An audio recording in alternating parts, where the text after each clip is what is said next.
अकबर इसीलिए घबराता था। अकबर ने कई बार कई लोगों को भेजा, इन्होंने टोडरमल को भेजा, इन्होंने राजा मान सिंह को भेजा, इन्होंने और हिंदू राजाओं को भेजा कि तुम जाके इनको समझाओ। जलाल खान, कोरची, भगवान दास सब आए। एक्चुअली 8 बार प्रपोजल लेके आए। एक प्रपोजल तो महाराणा प्रताप को क्या दिया कि आधा हिंदुस्तान तुम्हारे नाम कर देंगे, बस मेवाड़ हमारे लिए छोड़ दो, हमारा आधिपत्य स्वीकार कर लो। महाराणा प्रताप क्या जवाब देते? वो तो महाराणा प्रताप है।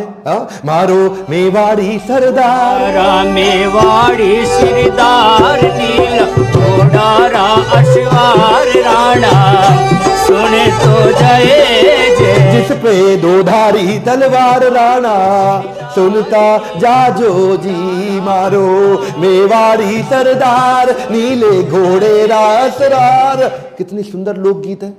इतने सुंदर, आज भी इनको भगवान मानते। मारो मेवाड़ी सरदार। और ये तो क्या, अब्राहम लिंकन की मां ने उनको एक बार कहा कि बेटा तुम हिंदुस्तान जा रहे हो? बोला हाँ मैं हिंदुस्तान जा रहा हूं, एक काम करना मेरे लिए वहां से कुछ लाते आना। क्या चाहती हो मां? बेटा मैं चाहती हूं कि हल्दी घाटी से थोड़ी मिट्टी लेकर के आना।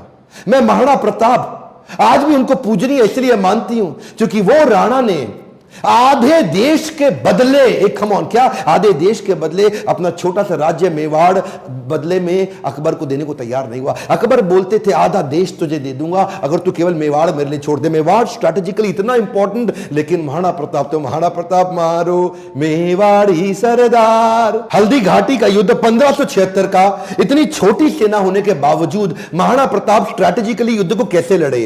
देखिए अरावली की जो रेंज थी, पहाड़ियों की और घाटियों की, उसकी बहुत जानकारी थी इनको। कीका ये वहीं पैदा हुए, वहीं घूमे। छापामार युद्ध, द्विकंटक नीति, सैनिकों को बोले पहाड़ियों में ऊपर से और घाटियों के नीचे से पूरी तरह कवर करो, और अफगानी राजाओं को अपने साथ लिया। हाकिम खान जो उस समय अकबर के खिलाफ था, ये जैसे जैसे अकबर इनके खिलाफ लड़ते, ये भी अपने स्ट्रेटेजिक अलायंस को बिल्ड करके अफगानी राजा को अपने साथ लेके आए। बहुत छोटी सेना के बावजूद अकबर के छक्के छुड़ा दिए। अकबर सामने नहीं आता था इनके, अकबर को डर था। इनकी तलवार, अकबर की हाइट कम थी, एक बार मारेंगे घोड़े हाथी समेत काट देंगे। चेतक इनका इतना पावरफुल घोड़ा कि उसके आगे ना सूंड लगा देते थे। हाथी कंफ्यूज होता था कि ये घोड़ा नहीं है, कहीं हाथी तो नहीं है। था साथी तेरा घोड़ा चेतक, जिसमें तू सवारी करता था, थी तुझमें ऐसी कोई खास बात जो अकबर तुझसे डरता था। ये जो चेतक घोड़ा था, नीले रंग का अफगानी घोड़ा, ये एकमात्र ऐसा घोड़ा है जिसके ऊपर कई कविताएं बन चुकी हैं आज तक देश में। चेतक, इसको अपने पुत्र से ज्यादा प्रेम करते थे महाराणा प्रताप। वो युद्ध के दौरान उन दिनों हाथी की सूंड के आगे तलवारें लगी होती थी। जब ये छलांग मार के अपने घोड़े के साथ जा रहे थे तो उस तलवार से एक पांव चेतक का कट गया। युद्ध के दौरान जब महाराणा प्रताप अकेले फंसे थे ना, तो यही वो चेतक था जो इनको भगा के एक कटी टांग से 28 फीट का गहरा नाला टाप के चला गया।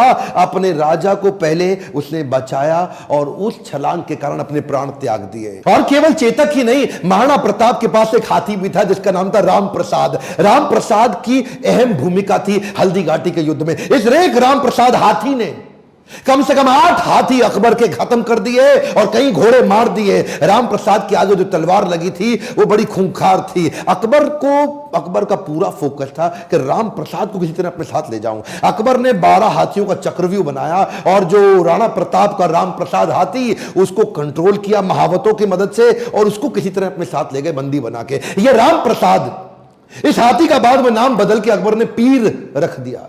और ये पीर हाथी, इसको 28 दिन तक अकबर बोलते रहे सब कुछ खिलाओ सब कुछ पिलाओ। राम प्रसाद ने सब खाना बंद कर दिया, अन्न जल का त्याग कर दिया।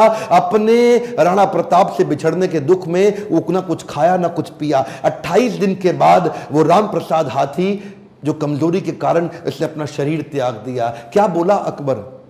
अकबर बोला जिस महाराणा प्रताप के हाथी ने मेरे आगे सर नहीं झुकाया, मैं उस महाराणा प्रताप का सर कैसे झुकवा दूंगा।